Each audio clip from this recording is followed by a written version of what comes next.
Okay, so we continue with this second video, the overview of the latest version Jobs Portal and the administration panel. So in the first video, we saw the dashboard.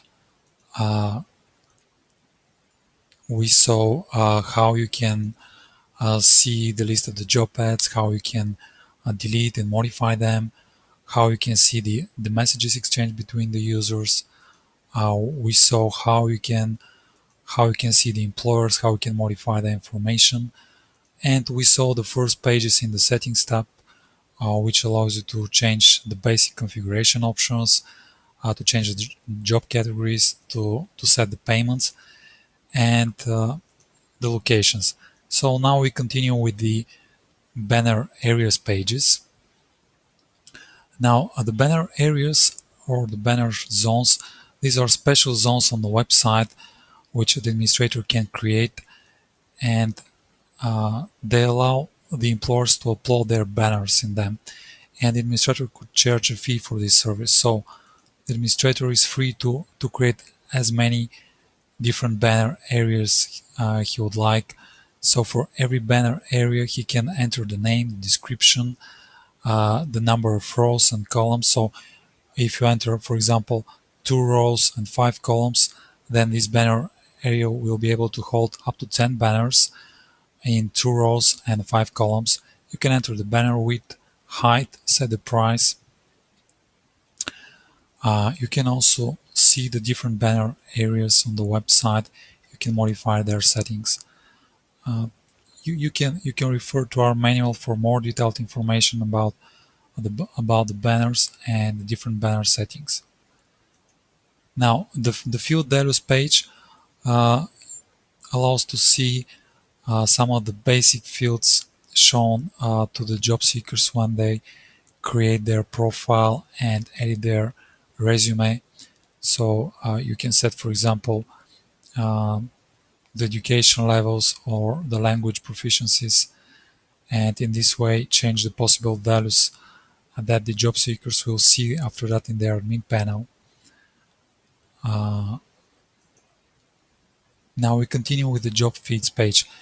An interesting feature we have in the latest version in the jobs panel that you can use one or more job feeds like CareerJet, Indeed, SimplyHard.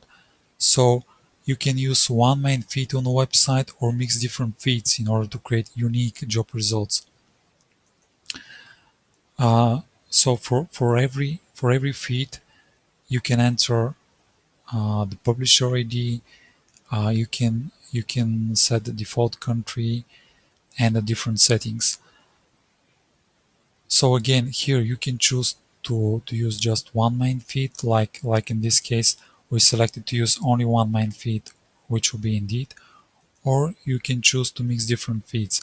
Now, if you select to choose different feeds, to mix the different feeds, you can select the feeds, and then you can also select the feed weight. So you can choose, for example, that you would like the weight of the Indeed feeds to be, let's say, 50%, and the weight of SimplyHard to be 40%, and the weight of CareerJet to be 20%. In this way, when the job seekers make a search, they will see the 3 different feeds, and they'll be shown randomly, and 50% of these feeds will be from Indeed, 40% will be jobs for SimplyHard, and 20% will be from CareerJet. So again, they will be short mixed, but in this way, using these percentages, you can set the weight of every different feed provider. Now we continue with the site content page, where you can see the different pages on the main website, like the latest jobs, courses, job seekers, recruiters, about etc. So from here you can choose to manage, for example, the content of the page. So you can enter some content. You can click on save. You can format the pages. For example, here I'll increase the font so you can change the colors, etc. When you're ready with the new text, you can just click on save.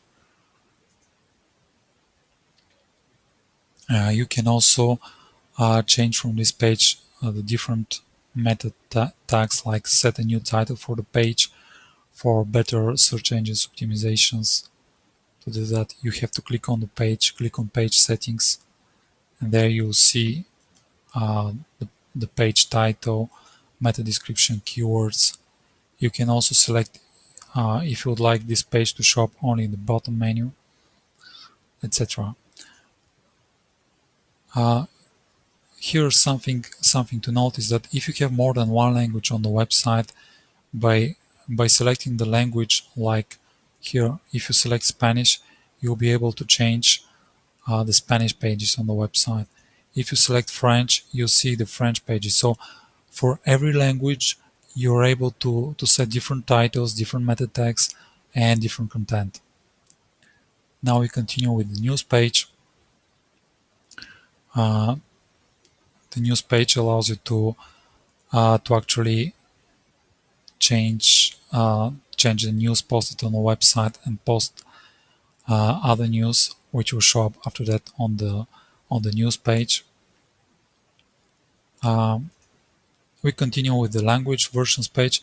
Now, this is the page in the admin panel which allows you to add new languages. So in general, you can add any new language you prefer. Just normally, when you add new language, except of adding the language from the admin panel, you need also to translate the language file to it. Please note also that we have many different language translations available. So if you're interested in some particular language, if you wish, you could just contact us and ask if you already have this translation, because if this is the case, then we'll provide it to you at no extra cost. We continue with the extensions tab. Now, in general, this concept with the extensions is that you can create your own custom PHP extensions and files, and set these files to be executed for the front side pages. In this way, you can expand the functionality, the default functionality of the jobs portal, and you can add your own PHP functions to them and create your own PHP tag files. We continue with the frequently asked questions manager. So this page allows you to add some frequently asked questions on the website. Normally, the models page, you can from the models page you can see the models which are currently installed. So we have seen the fact manager, the news. We'll continue with the newsletter.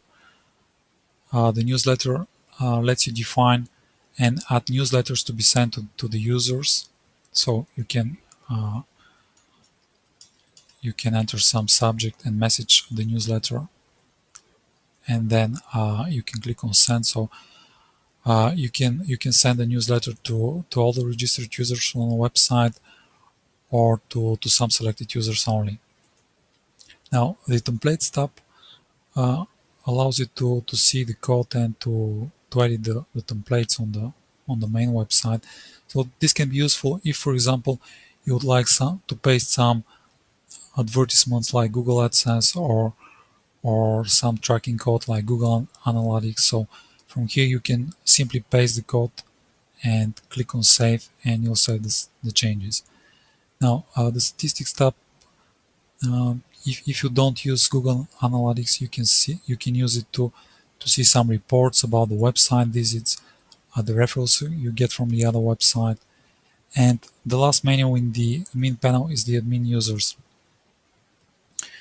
You have by default the main administrator user, which is called administrator, but you can also create other user groups and add other administrator users. So normally for every groups and for every user, you can set different permissions, and this may be useful if, for example, you have more people working on the website, and you can create different accounts for them in this way and set different permissions. So you may have, for example, user managing just the news, other just the content, etc.